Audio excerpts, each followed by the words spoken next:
नाज़रीन, अवामी न्यूज़ में खबरन जो सिलसिलो जारी है। इन वक्त असीं तव्हांखे खैबर में खबर ॾींदा हलूं त खैबर में नेशनल हाईवे वटि समूह पेट्रोल पंप वटि ज़िले सांगहड़ जी जयलन कराची में अपोज़िशन जो अॼु ॿियो वॾो पावर शो करण जे लाइ गॾु थिया आहिनि, जंहिंमें शिदातपुर, टंडो आदम, झोल ऐं ज़िले सांगहड़ जे मुख़्तलिफ़ शहरनि मां वॾे तादाद में पाकिस्तान पीपल्स पार्टी जा जियाला पहुता ऐं उन्हनि खे खैबर में पिंडाल सजायो वियो ऐं पाकिस्तान पीपल्स पार्टी जे अॻुवान ज़िले सांगहड़ जे सदर अली हसन हिंगोरजो जी अॻुवानी में रैली निकिती। डिविज़नल उम्मीदवार Rihana Chandio, general secretary Naushad Baloch, ladies wing Sanghar Rukhsana शर मीडिया के बुधायो त पीडीएम जे पहिरें जलसे सां पीटीआई अॻुवान जूं निंडूं हराम थी वयूं आहिनि। अॼु वरी असां पीटीआई खे कराची वारे जलसे में असां ही रैली कराची तरफ़ रवां दवां थींदी। उते पाकिस्तान पीपल्स पार्टी जो चेयरमैन बिलावल भुट्टो ज़रदारी, जमायत उलमा इस्लाम जो अॻुवान मौलाना फज़ल रहमान ऐं नून लीग जी अॻुवान मरियम नवाज़ उते कराची में सिंध जे बेटनि बाबति ऐं ग़रीब आवाम जे हक़नि जे बारे में ख़िताब कंदा। हिननि वधीक चयो आहे त सिंधियुनि जी आहे, असां खून जे आख़िरी क़तरे ताईं सिंध जे हक़नि जे बारे में जदोजहद कंदासीं।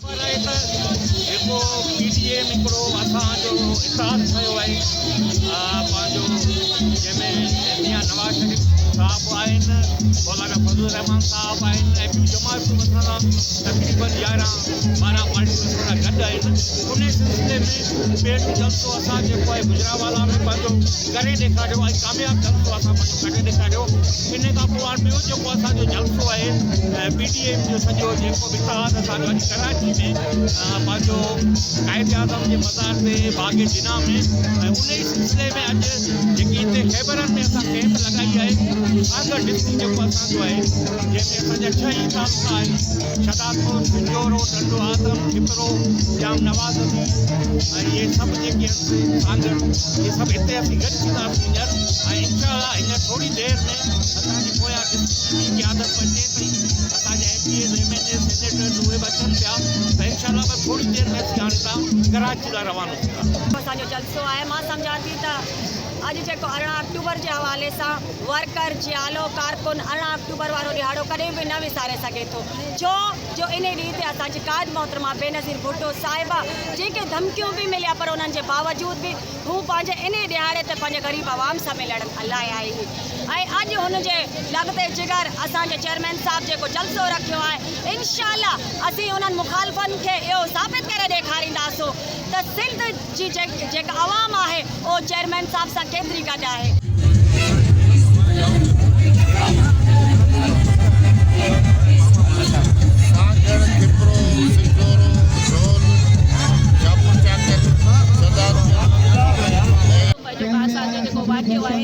शहीद बीबी 8 साल जलावतनी खां पोइ दुबई खां कराची अची रही हुई। शहीद बीबी खे तमामु माण्हू रोकियो त तव्हां न वञो, माण्हुनि में उहो जज़्बो नाहे रहियो। लेकिन जॾहिं बीबी साहिबा दुबई जे एयरपोर्ट तां कराची में ते लथी ऐं हवाई जहाज़ मां जीअं ई लथी त उन माण्हुनि जो समुंड ॾिठो त बीबी साहिबा जा लुड़क पे हू रोके न सघी ऐं उनखे तमामु घणी ख़ुशी थी त अवामी दिलनि में अॼु बि भुट्टो इज़म ज़िंदा आहे। ऐं बीबी उते जॾहिं कारसाज़ जो काइद अवाम जी मज़ार जो उनखे जॾहिं ख़िताब करणो ऐं रस्ते में उनखे बम ब्लास्ट कया विया, कारसाज़ धमाका थिया त बीबी साहिबा जा जेके जियाला हुआ, वर्कर हुआ, उन्हनि खे जॾहिं माण्हू बचाइण पिया चवंदो पिया असांखे बीबी जो ख़्यालु रखो, बीबी खे बचायो, त माण्हू बेतहाशा मोहबत भुट्टे साहब सां बीबी सां कंदा हुआ। ऐं बीबी साहिबा तव्हां टे ॾींहं ॾिसो त उन्हनि जेके ज़ख़्मी थिया उन्हनि खे अयादत खणी अस्पताल पहुती।